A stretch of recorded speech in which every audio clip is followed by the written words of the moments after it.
Setelah kami baru saja menyelesaikan sholat asar berjamaah di Masjid Syekh Zayed ini, ya.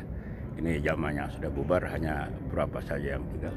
Kini kembali kita mengarahkan kamera ke dinding utama ruang ibadah utama Masjid Raya Zayed ini. Di sini terdapat Asmaul Husna, nama-nama Allah yang terbaik. Kemarin kita sudah bahas sampai yang ke-6. Kini kita coba untuk bahas yang ke-7, ya. Yang ke-7 yaitu Al-Muhaimin, yang artinya yang maha mengatur. Jadi Allah itu maha mengatur tentang bumi, langit, laut dan sebagainya, seluruh isinya, ya. Dengan bukan biasa saja, tapi maha. Dengan maha itu terdapat keseimbangan atau balance, sehingga ada keserasian dan kepastian tentang terbitnya matahari, tenggelamnya matahari, pergantian siang dan malam, pengaturan arah angin, ya, dan juga cuaca, air laut, ya, air yang tawar tidak bercampur air yang asin, ya. Jadi itulah kekuasaan Allah yang ke-7, yaitu maha mengatur. Tentang ilmu Allah yang maha mengatur ini bisa kita pelajari, ya, di dalam Al-Quran, ya. Itu banyak terdapat kepastian, ya, yang itu nanti bisa kita jadikan pegangan atau pijakan dalam hidup di dunia ini, dan juga dalam mengatur kehidupan bersama di dunia ini. Jadi di dalam Al-Quran itu banyak kisah-kisah nyata atau sejarah, ya, yang dapat kita ambil atau kita jadikan pelajaran dalam rangka untuk mendapatkan bagaimana menata kehidupan ini, ya, kehidupan sekarang dan kehidupan yang akan datang, dengan pijakan kisah-kisah masa lampau atau pijakan-pijakan kehidupan atau kepastian sejarah pada masa lampau. Misalnya saja, ya, tentang kehidupan pada masa Nabi Yusuf. Nabi Yusuf ini, ya, mempunyai keahlian yang diberikan oleh Allah, ilmu tentang menafsir atau menakwil tentang mimpi. Jadi mimpi itu, ya, pada zaman dulu dijadikan sebagai sebagai sinyal, atau akan timbul sesuatu kejadian. Nah, yang paling valid atau yang paling akurat itu ilmu takwil yang dimiliki oleh Nabi Yusuf, yang diberikan oleh Allah. Nah, pada zaman dahulu, ya, pada zaman itu raja bermimpi tentang ada 7 ekor, ya, domba yang gemuk-gemuk. Kemudian domba yang gemuk-gemuk itu menjadi kurus atau dimakan oleh domba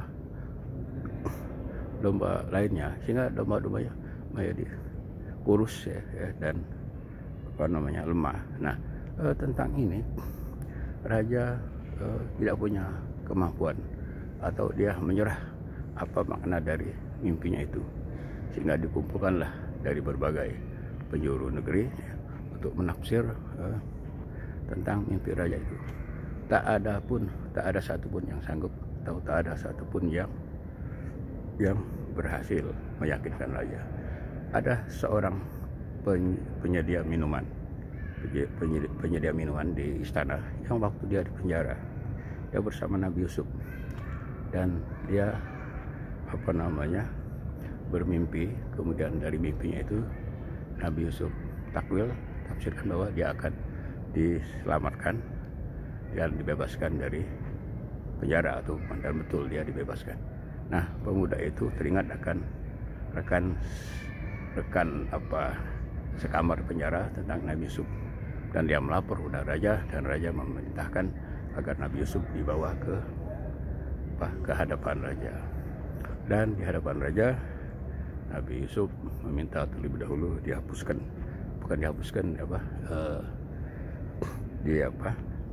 ditiadakan tuduhan-tuduhan dia sehingga bahwa ia tidak bersalah ya. Jadi dihapus dulu baru dia mau memiliki raja untuk menafsir atau mentakwil mimpi raja dan bagaimana solusinya. Jadi Nabi Yusuf meminta kepada raja agar ia diberi kekuasaan ya, untuk mengatur negeri ya. Dan dia berusaha untuk sekuat tenaga ya, dengan menafsirkan 7 domba-domba yang gemuk itu artinya terdapat zaman kemakmuran selama kurang lebih 7 tahun atau 7 tahap, dan kemudian akan timbul masa paceklik selama 7 tahun atau 7 tahap juga. Sehingga bagaimana cara mengatasinya, Nabi Yusuf minta diberi tugas sebagai pelaksana harian, atau mungkin kalau zaman sekarang ya semacam perdana menteri melaksanakan pemerintahan sehari-hari. Karena raja sudah tidak sanggup dan permintaan Nabi Yusuf dipenuhi, kemudian Nabi Yusuf melaksanakan aktivitas pemerintahan sehari-hari sebagai orang yang berkuasa ya, orang yang punya kekuasaan. Jadi Nabi Yusuf mempunyai kekuasaan, melakukan kekuasaan karena dia mempunyai keahlian tafsir yang akurasinya tinggi, yang akurat ya, sehingga dipercaya dan kemudian dia laksanakan dan betul. Dia menimbulkan kemakmuran di negeri Mesir pada waktu itu ya, dan menimbulkan ke negeri lain kolab ya, sehingga negeri-negeri sekitarnya termasuk negeri ayahnya Nabi Yakub juga kolab, sehingga Nabi Yakub dan saudara-saudaranya datang menghadap ya. Dan ini juga Allah Maha mengatur pertemuan ayah dan anak ya, bapak dan anak, sehingga ketemulah beliau berdua ya. Nah, jadi itulah intinya bahwa kalau kita banyak mendapatkan suatu rumus atau resep atau konsep-konsep tentang kepastian tentang bagaimana menata hidup ini sebanyak mungkin, sehingga kita menjadi punya semacam bank data, dan nanti banyak yang perlu, dengan banyak yang perlu itu banyak membutuhkan, dan itu bisa menjadikan power. Power itu kita bisa mendapatkan kekuasaan dan lain-lain sebagainya. Jadi inilah menurut saya makna daripada yang Maha mengatur. Jadi kita perlu belajar ya Allah tentang ilmu Allah dari Al-Quran ya, dan sejarah, kisah-kisah masa lampau, agar kita punya konsep kepastian dalam hidup dan kepastian dalam mengatur hidup ini, yang kita akan mengatur bangsa, mengatur dengan selamat dan sejahtera sebagaimana yang dilakukan oleh Nabi Yusuf. Demikian apa yang dapat kami sampaikan tentang Asmaul Husna. Yang ketujuh ini itu Al-Muhaimin, yang Maha mengatur. Semoga berguna. Akhir kata, alhamdulillahirabbil alamin.